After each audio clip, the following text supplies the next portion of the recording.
Bonjour, bienvenue sur Vecteur d'avenir, votre rendez-vous pour parler innovation et transformation. À travers l'analyse d'experts, l'équipe de la formation pro de Grenoble INP UGA vous propose un regard scientifique sur les défis industriels pour faire évoluer les entreprises, les modes de pensée et les processus, un sujet à la fois. L'intelligence artificielle est un concept qui vous est sûrement familier. À l'école, au travail, dans les médias, l'IA est devenue un outil quasi incontournable, transformant nos façons de travailler, d'apprendre et de créer.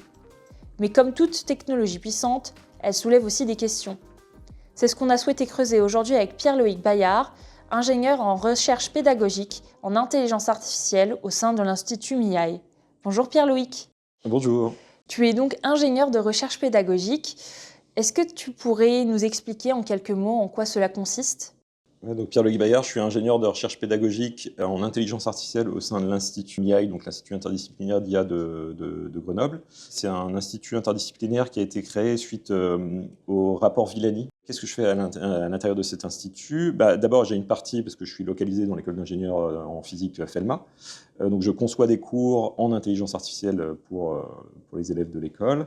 Et j'ai une deuxième partie de mon activité qui est au sein de l'Institut d'IA, sur la conception et l'animation d'ateliers et à une vision plus généraliste des publics. Pour partir sur de bonnes bases, est-ce que tu pourrais nous expliquer ce qu'est l'intelligence artificielle ? La définition de l'IA, elle n'est pas facile. On peut aller chercher une définition du côté de l'Union européenne. Et donc la définition qui a été donnée, c'est la capacité d'une machine à reproduire des comportements humains comme le raisonnement, la planification ou la créativité. Ce qu'on voit, c'est que la définition de l'IA, on la cale sur la définition de l'intelligence humaine, ce qui n'est déjà pas bien défini. Par contre, il y a un terme qui est beaucoup mieux encadré, c'est l'apprentissage automatique ou le machine learning en anglais, parce que là, c'est des algorithmes, donc c'est une sous-partie de l'IA, mais qui spécifiquement apprend à partir de la donnée.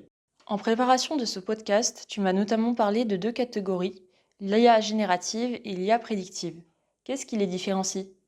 Si on commence par celle qui est la plus récente, donc l'IA générative, une des particularités, c'est que les modèles, ils sont dits probabilistes. C'est-à-dire que si vous testez sur un modèle comme ChatGPT, un modèle de langage, un prompt, et que vous le redemandez exactement les mêmes prompts dans les mêmes mots plusieurs fois, vous aurez des réponses qui seront légèrement différentes, mais elles seront différentes parce que, en fait, chacun des mots sont tirés aléatoirement dans une distribution de probabilité, et donc le modèle ne va pas tirer à chaque fois choisir les mêmes mots. Les impacts qui sont pertinents, c'est ceux où on va utiliser cette caractéristique de l'IA générative qui est son aspect probabiliste, donc cet aspect un peu créativité. Et donc ça peut être, on a des idées, on a mis des notes au brouillon très rapidement sur une feuille et on veut en faire un texte lisible. Et donc si on parle de l'autre type de modèle, qui est l'IA prédictive, là on est sur des modèles qui sont reproductibles. Et donc si on rend l'exemple de la médecine, ça va être des modèles qui vont permettre de détecter par exemple des anomalies sur de l'imagerie médicale. Donc on voit qu'avec ça, que les intelligences génératives, elles ont des limitations techniques, mais elles représentent également un certain risque en termes de sécurité. Est-ce que tu peux nous en parler un petit peu plus ? Un des plus grands risques qui existent et qu'on voit apparaître, c'est celui du shadow AI en mauvais français, qui est quand des salariés utilisent l'IA générative, mais sans en informer leur hiérarchie, les directions des services informatiques. D'abord, il y a un premier risque qui est très important, c'est les notions des fuites de données. On l'a vu chez Samsung, où il y a des brevets qui n'avaient pas encore été déposés, et il y a certains de leurs ingénieurs qui avaient posé des questions sur ChatGPT, et ça a posé des très très gros problèmes, puisque ces algorithmes réutilisent les données pour se réentraîner, donc ça peut ressortir chez des concurrents. Après, il y a aussi la perte de contrôle de ce qui se passe dans l'organisation, du point de vue de où va la donnée, puisque évidemment, même si certaines entreprises ont fait le choix, qui est clairement pas le plus pertinent, mais de verrouiller l'accès à des sites d'IA générative, on a maintenant très très facilement, grâce à des applications, la possibilité de prendre des photos d'écran et donc de faire sortir la donnée. Et donc après, ce qu'il faut avoir en tête, c'est que ces outils, ils sont les données, une fois qu'on fait un prompt, la donnée part directement dans les data centers et dans les serveurs des entreprises qui gèrent ces outils-là. Et donc on n'a pas la main sur ce que devienne la donnée. Fuite de données sensibles, réponses aléatoires, mais comment les entreprises peuvent-elles se prémunir des risques liés à l'utilisation de l'IA ? D'abord, la première chose, c'est de faire, je pense, un état des lieux pour les organisations de où en est l'usage caché de l'IA générative dans l'organisation. Ensuite, il y a toute une deuxième partie où il faut sensibiliser et former les gens à comment fonctionnent ces outils, quels en sont les risques et quels en sont aussi les bons usages.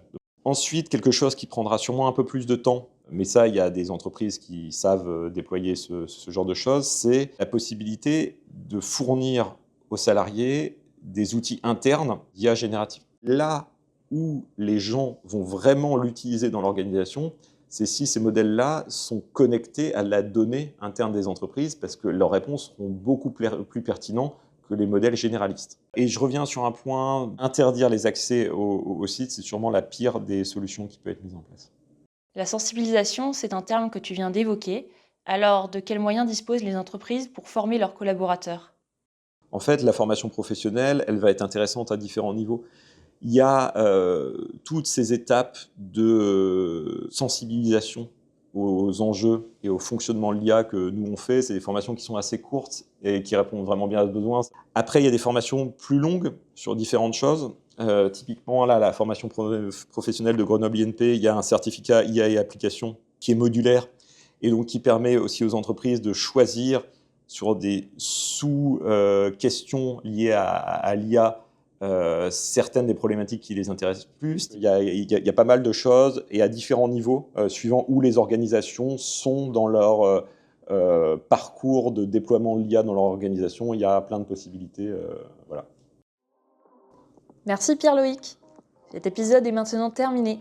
Merci à vous, chers auditeurs, pour votre écoute et n'oubliez pas de vous abonner à notre podcast. Retrouvez toute notre offre de formation sur le site de la formation pro de Grenoble INP UGA. À bientôt!